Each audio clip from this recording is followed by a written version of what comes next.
all the increased military buildup does is increase the possibility of miscalculation and inadvertent military action.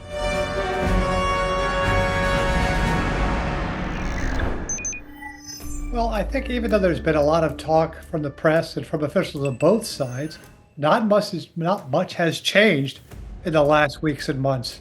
It seems to be the case that the U.S. still wants zero indigenous enrichment on Iranian soil, and it still seems to be the case that Iran is not willing to accept that and wants to maintain the capability to enrich on Iranian soil.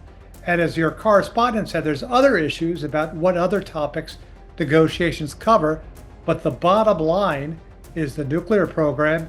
And again, both sides seem to be firmly holding to their positions. Well, I would argue with your contention because, as part of the nuclear negotiations that happened during the Obama administration, that took 5 years. So I don't think all U.S. administrations have necessarily been wedded to a quick sort of bungee jump in and out negotiating process. Certainly this administration does seem to want to tie a bow on this quickly, and that's going to be very hard, at least if you're going for the level of detail that something like the JCPOA had.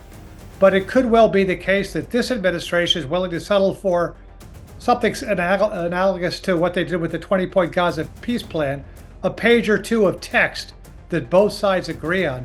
I think that's possible, but I think there's so little trust on either side and such a momentum towards military action that unfortunately it seems to me at least to be unlikely. It's not up to the IAEA to show anybody that it can be trusted. Iran is a member of the Non-Proliferation Treaty, and that requires, as part of Iran's responsibility, full compliance with the IAEA. But since last June of the 12-day war, Iran passed a law severely limiting cooperation with the IAEA.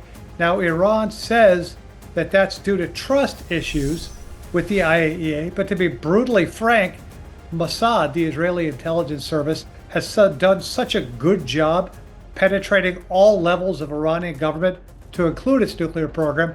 I seriously doubt that they need access to IAEA information to get a relatively granular view of what's going on with Iran's nuclear program.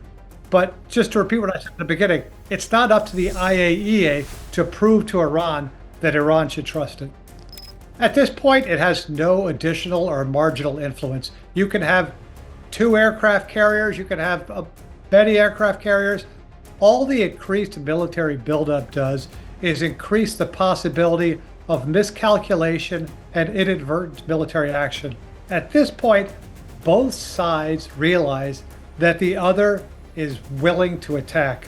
When the U.S. participated in Operation Midnight Hammer in June of last year, Iran realized that this president, at least, is willing to bomb Iran.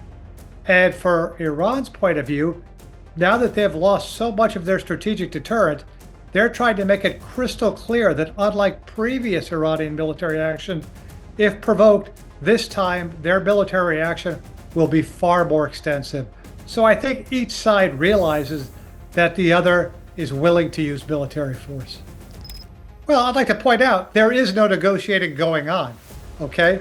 The negotiations of the Obama administration were direct talks at senior levels, at expert levels, at working levels with experts over a period of days, if not weeks. What's happening now is more like intermittent discussions where the U.S. team is in one room, the Iranian team is in another room, and you have intermediaries carrying messages.